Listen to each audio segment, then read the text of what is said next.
Hello, hello, hello. Welcome, Sammy J. Welcome back to the channel. Well, this episode is, we're not reviewing cameras and we're not going through this button does this button does that. We're talking about this concept of hybrid cameras that are flooding the market. Of the press, if you're watching this right now, you've probably seen the other videos on YouTube on the FujiFilm X half. I'm going to put a picture of it on the screen right now. This FujiFilm X half. I'm not going to go through what it does from A to Z.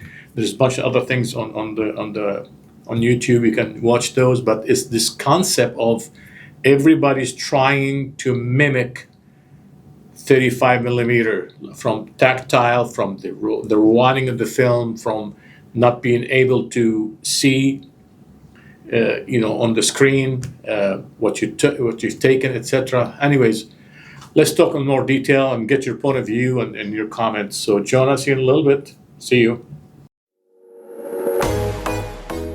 Welcome back. So we're talking just in general about the 3, 4, almost 5 cameras this year. Yes, in this year, from Fujifilm X-T50 to now Fujifilm X half.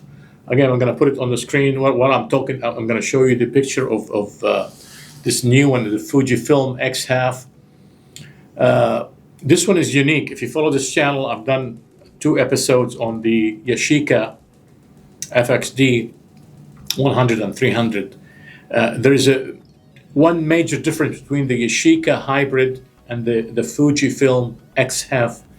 The Fujifilm, it will not let you preview the picture. When you wind and take a picture, it will not allow you to review what you've taken until you finish the 36. So actually, there is 30, you can't take more than 36. So you wind and you take a picture. It's really like 35 millimeter. This is true hybrid. If you want to compare between the Fuji and the Yashica, in my point of view, the Fuji got it down to a science, I think. The Yashica, you can actually see after every shot, you can see what you've done. They might change that, I don't know. But long story short, this Fujifilm X half is out now. You can pre-order it and you're gonna get it like within 30 days. The Yashica is gonna take 3-4 months. So again, I'm not gonna go through all the specifics of this Fujifilm X half. I'll show you some things on the screen here. We'll talk about them if you want. But I just want to talk about the concept. There is a market need for 35 millimeter photography. It's called the slow photography movement. Again, I'll have a specific video. Follow the channel about this movement. I don't know if you heard about it, but again, I'll have a specific video on that. It's called the slow photography movement. And the market, it's all supply and demand, obviously, but the market trying to cater to that niche section of the market by coming up with these hybrid cameras. Do you agree with that? Tell me what you think. Have you ordered one of these things? Put your comments and follow the channel. We're open book here. We talk about every subject you can think of, if it's photography related, and we try to improve, and grow the community. So subscribe to the channel, follow us, and give us some suggestions and ideas. We'll be glad to discuss them with you.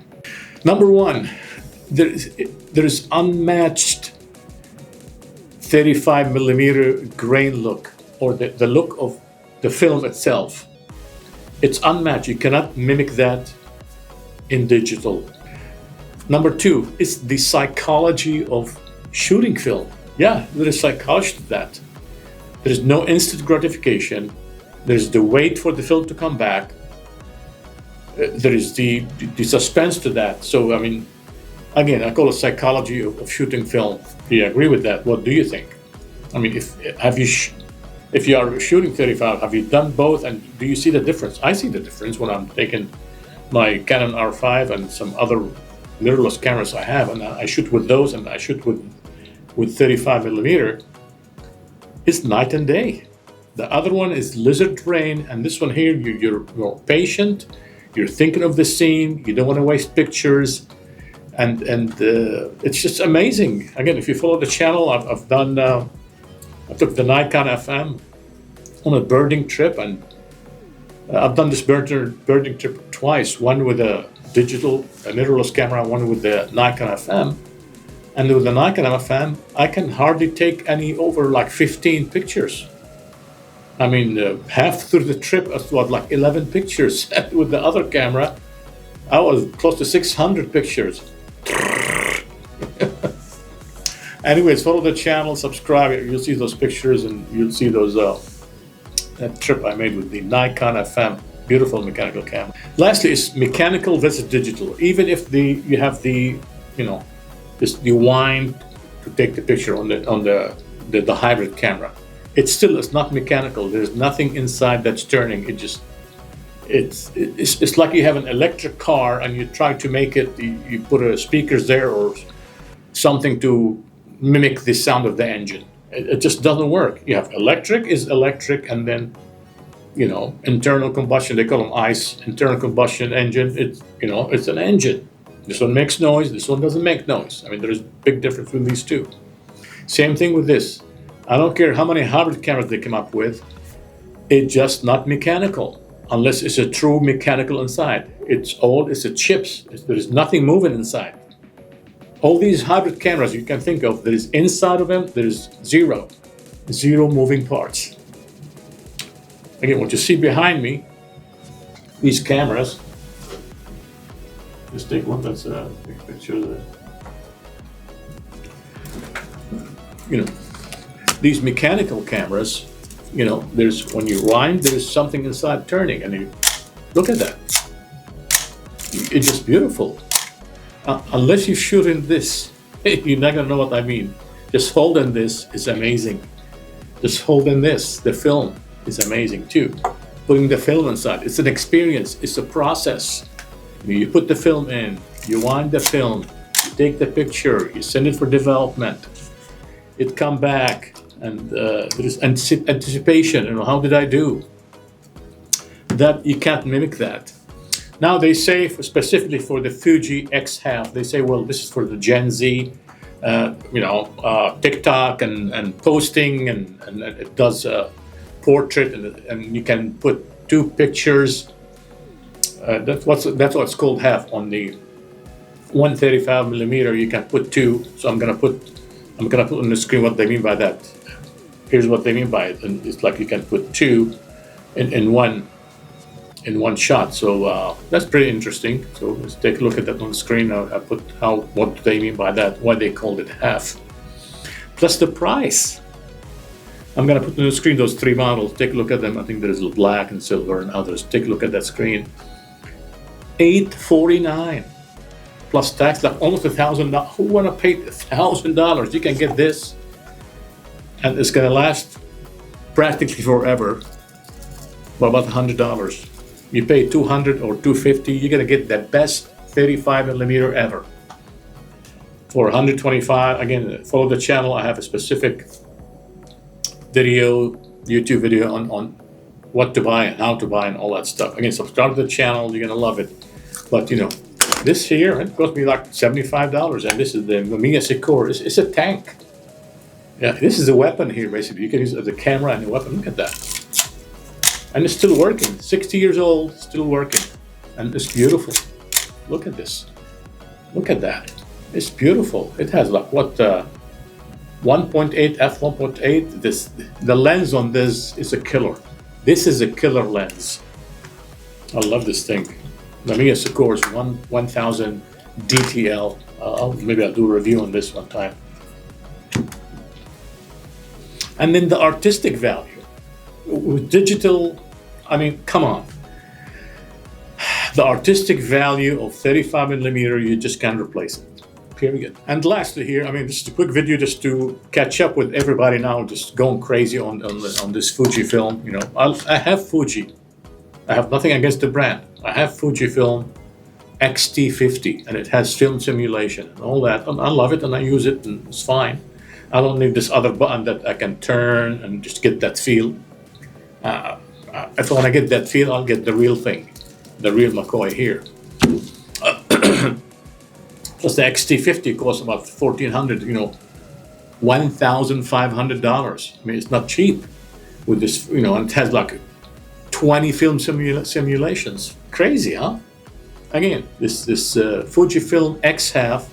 I'm gonna put it on the screen. Take a look at it. It's beautiful. Here's a couple of other shots of it, and here's some, about the features. You can take a look at that too. But $849.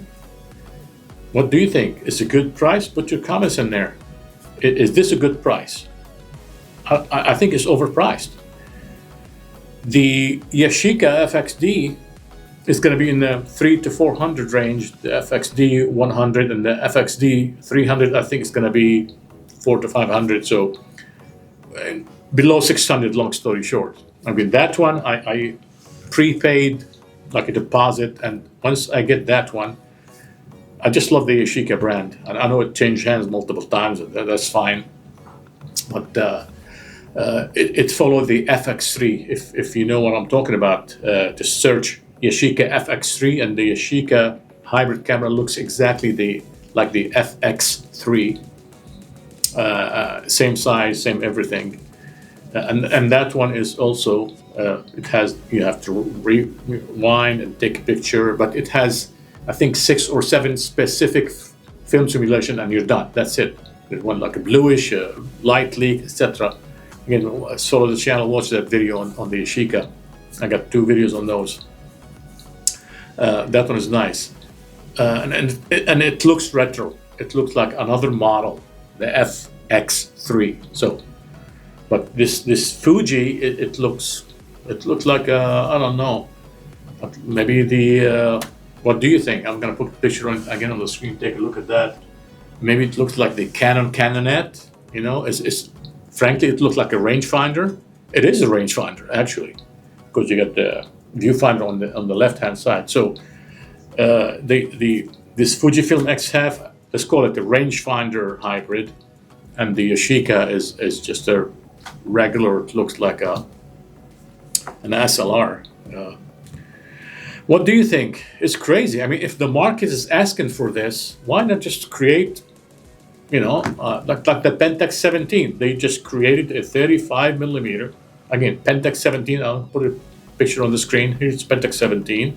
It's real 35 millimeter camera. And then the analog AF1. Again, that one I paid down payment. I'll have specifically when I get it. I think it's made in Amsterdam in Europe. So there is 2 real, 3 actually, and the Rollei 35 AF. So there is 3 real 35 millimeter cameras built in the last couple of years. The Rollei, the analog AF1, and the Pentax 17. Those, I mean, this brand spanking new. If you don't want to, buy something like this, you want something modern and light, go for those. And right now, we have the hybrid with Yashica and Fujifilm. Frankly, Yashica, late to the game, they're trying to catch up and revive the name Yashica or Yashica. But the Fuji, go to their website. Everything we're talking about here, you'll see in the comments. Fujifilm, I just went to their website. I'll put a screenshot of their website and what they have in there. It's confusing.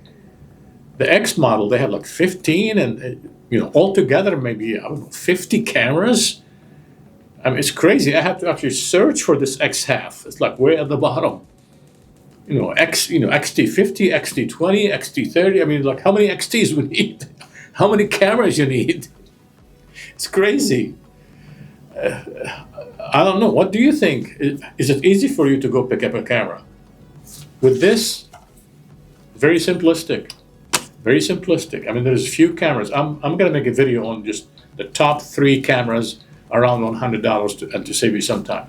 Pentax ME, Pentax K1000, Canon AE1, Canon AE1 program, Olympus, OM10. I mean, you can just name them 4 or 5 and boom, you're done. You know what you need. You're going to get it. It's going to work. You're going to load the film, and it has the sound. So the Yashica and the Fuji, They don't have that sound. I have Fujifilm. It's like I don't. It doesn't do anything. It doesn't have the artistic value. It doesn't have the feel. Period.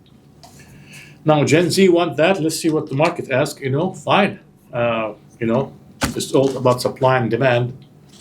But in niche, that's why 35mm is a niche, because it's not mass produced. It's for a specific niche of the market. That's it. Are you part of that niche? What do you think? Are you okay with hybrid? I mean, I'm okay with that. I mean, everything has its own time. Hybrid is fine. If you want to get that look and you want boom, boom, boom, there's nothing wrong with that. Put your comments in there and tell me what you think.